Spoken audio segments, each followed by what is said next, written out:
feature that we call Big Trust because woo-woo didn't seem like it would make a lot of sense.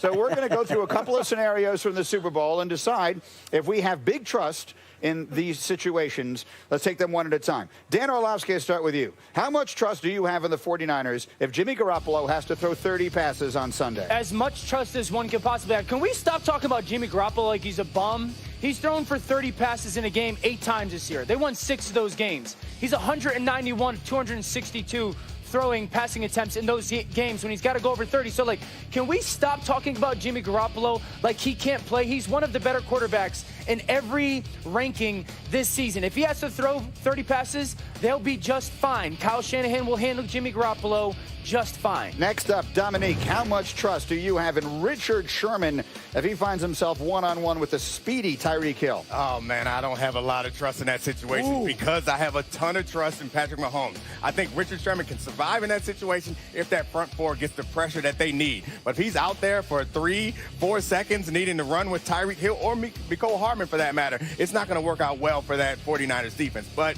yeah, I'm going to have to go with a little trust, a little teeny trust. Little trust. Swagoo, let's go to another individual matchup. How much trust do you have in Tyrann Mathieu if he winds up one-on-one with the very tough George Kittle? Little trust, baby trust, and damn, it hurts me to say that because I love the Honey Badger. That's my guy.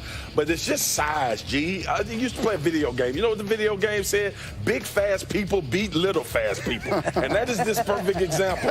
Foxworth, as good as you were as a cornerback, when you got against Randy or when you got against a 6'5" guy, with just some things you couldn't do. Wrapped them up. So that's the thing. Kittle is a big, fast person. Tyrann is a little fast person. Wrapped them up with a safety over top. And then there's Chiefs head coach Andy Reid. It's a Hall of Fame resume, but no Super Bowl title. He, of course, led the Eagles to this game in Super Bowl 39, lost a tough one to the Patriots. And I think there was a legitimate question to be asked in how much trust we have in Andy Reid. And look, Shefty, Andy Reid is one of the most popular figures in the National Football League, and for all the right reasons. He's just a great guy to be around. Everyone likes him, and his resume speaks for itself. He's won a ton of games, and I think he's going to the Hall of Fame even without a Super Bowl title. But one of the things for which he is to some degree known is he loses a lot of big games, many of which we don't expect him to lose. What do you think he has, or how much trust do you think we have in him this Sunday? Big trust, woo-woo. You say that he loses a lot of big games, and I like to look at the flip side. He gets to a lot of big games, and he's 14-14 lifetime in the postseason. There aren't many people who have made it to 28 postseason games to coach in. And in various points, he has not had the quarterback he does now to win this type of game in the past. Now he's got that quarterback, okay? So now we have big trust, woo-woo, and Andy Reid getting this done. I want to give Ryan Clark the props for this line because he said it in our meeting this morning, but he's not in this conversation. He said if you're in a gunfight and you're getting outgunned, go buy a bigger gun. And that's what Andy Reid has done, right? He went out and he got himself Patrick Mahomes. Yeah, and that's so the question, do you trust Andy Reid? No. Do I trust 15 in Patrick Mahomes? Absolutely. And we say this all the time in football, in crunch time moments, it's players over plays. And more often than not, when Andy Reid has struggled or mismanaged games, it's because they've made mistakes. You know what great players do? Overshadow mistakes. And so Andy Reid may make some mistakes at the end of this game. Right. And it may not matter because he's got the best quarterback in football, and we've seen that throughout this season. I don't know if you guys are right about that. I think that Patrick Mahomes is good enough to make up for some of those mistakes, but in a game like this, the margin of error is so small, and if Andy Reid is making decisions, which I don't think he will, but I know he's shown a history of making some really bad decisions. They should have won that Super Bowl, or at least been in that Super Bowl against the Patriots, but he made some really poor clock management decisions. He didn't have Mahomes. Mahomes obviously is a difference. For those who don't remember it, this was a game in which they were down by 2 scores, and there's really no other way to describe it. The lack of urgency to their offense, they were huddling, they were not in any way rushing, was confounding to many. And for those of us who were rooting like crazy for them, very frustrating to watch. And that's just one example. He lost a lot of NFC championship games at home with Philadelphia teams, times that we thought he had the better team that they did not win. Again, I'm not here to criticize Andy Reid. He is a Hall of Fame coach, I think, even if he loses. But he has not always been at his best in the biggest games. I got something to say. Yes. Do we remember how bad the Eagles were before he got there? Yeah. Do we remember how bad Kansas City was before he got there? Yes. The point is this, the point being is the fact that we are able to lament about him not winning big games means he was in them. To Shefty's point. But this is a big game. This is a big game. I play for the Cowboys. I wish we had 14 playoff losses. Yeah, I understand. I wish we did. But So this is not it's how about you building do a it. team and getting to the playoffs. This is the big game. But we know players, too. Players in this situation usually make up the difference 100%. when you start talking about big games. They and got coaches players on the losing other them. side, too. Yeah, So they I just do. think that is a difference that we should be concerned about. And we have players on our other field here, and Laura Rutledge has them. Laura. All right, Greeny, it was an offsides at the worst possible time in last year's AFC Championship game. Stick with me here. When Dee Ford lined up there in the neutral zone on what would have been the game-sealing interception.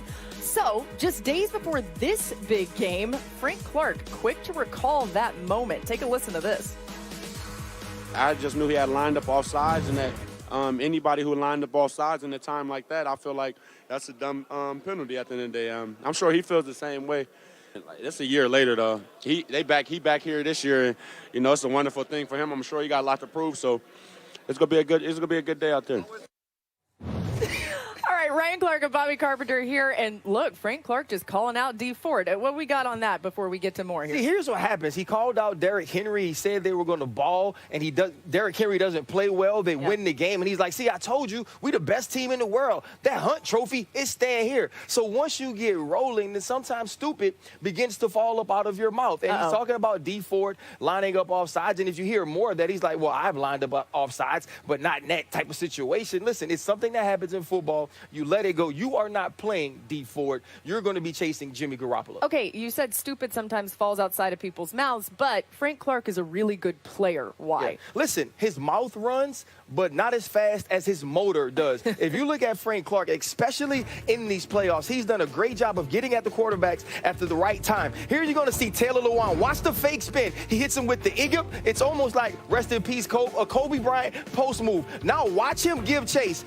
Ryan Tannehill is a former wide receiver. He's like, oh, look at this. I'm finna get killed. So he tries to run out. Great job getting him on the ground. This seals the game for the Kansas City Chiefs. Now, you're going to see him here matched up against Laramie Tunsil. He beat him. This is one time. Deshaun Watson, extremely athletic, saved Bill O'Brien's job, got him a new one. I don't know how. Now, watch him give chase again. That's the second time he's beat Laramie Tunsil. Deshaun Watson makes another great move. We know how fast he is. He's Mikey Jordan. Well, this guy must be the Detroit Pistons.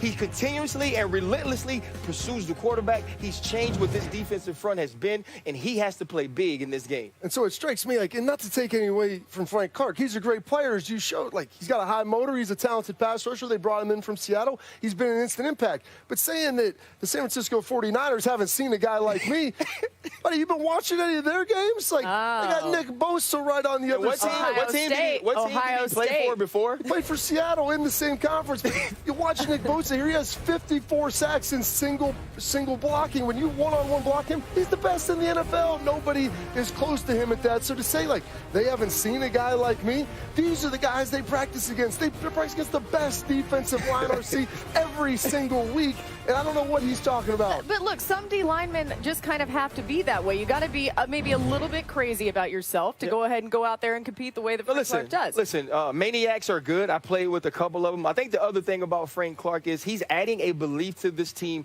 in a different way. So many times we talked about this Kansas City Chiefs defense as the Achilles heel of this team, and now they show up in the playoffs for the second halves of both games, but they need 4 quarters if you're going to beat a team as good as the San Francisco 49ers. You talk about that, bringing in Frank Clark, bringing in Terrell Suggs, guys who have played in playoff games, won big playoff games on elite defenses. That does matter and gives those guys a little bit of swag. It made an instant impact, too. The Chiefs' defense much better the latter half of the season, even before the postseason. Greeny, some sneaky big news, though, to tell us about. Absolutely. From New England, where the Patriots announced offensive line coach Dante Scarnecchia is retiring. It was the NFL's longest tenured coach with one team. Spent 34 of his 36 years in the league with the Patriots. You may be thinking, I don't really care that much about an offensive line coach. Well, let's talk, Adam Schefter, about just how significant this may be as far as Tom Brady is concerned as he makes up his mind about his future. This was an offense that was struggling as it is. And you now take one of the greatest assistant coaches in NFL history, one of the greatest offensive line coaches in NFL history, and you take him away from an offense that needed help anyway. You think back to when Dante Scarnecchia was retired for a year before New England talked him out of retirement and brought him back. The Patriots struggled to control Denver's pass rush in the AFC Championship game. Well, now they're going to be without a guy that I think helps drive that run game, helps protect Tom Brady. And if you take him out of the equation, I'm not going to tell you, whoa, this is going to make the decision for Tom Brady. But it's just one more reason for him not to go back to to New England with Dante Scarnecchia gone. Yeah, and that's the point. And this is as big a loss. Dante Scarnecchia moving on is as big a loss, if not more so, than Rob Gronkowski retiring last year. He has been the cog for this offense, along with Josh McDaniels and Tom Brady, for their long extended success. It's been Brady, it's been Josh McDaniels, and it's been Scarnecchia. And Shefty, you referenced the AFC title game against Denver. After that game, the Patriots did not panic. They did not say, we have to go get other players or we got to fix. They said, we have to go back and get Dante Scarnecchia out of retirement. And so him moving on is another thing for Tom Brady to look at and go, wait, my offensive line didn't play well last year, and now we're losing the most important person. The glue to that offensive line. I just don't see it as a good recipe for them getting Brady back. I think it matters, but I think you guys are overplaying it a little bit. Like, to say that it's more important than Gronk. Gronk is a playmaker that redefines defenses. I understand protecting Tom Brady is important and establishing that running game is important, but the reason why the offense was bad this year, they had Dante Scarnecchia. They didn't have any playmakers that he could rely on. Sure. I think if you give Brady a choice, get rid of Scarnecchia or bring back a healthy Gronk, you'd rather have a healthy Gronk. I think it's huge. But saying that it's on par with losing the best tight end in NFL history is a bit hyperbolic. I think this is, I'm going to go a little deeper. Is this the end of what we've known the Patriots to be? Like, it's legitimately time to start asking that question. I said it last year. Losing Gronk was what was going to cost the New England Patriots an opportunity to play in the Super Bowl. Now we're talking about Tom Brady leaving. We're talking about a catalyst on that team leaving. We are going to either find out if Bill Belichick can retool and redo this, or we could see the end and start having a conversation about the new possible dynasty that we see in Kansas City. And listen, as a quarterback, you're going to see that, and you're going to see the fact that Scarnecchia moved on and go, well, who's going to be his replacement?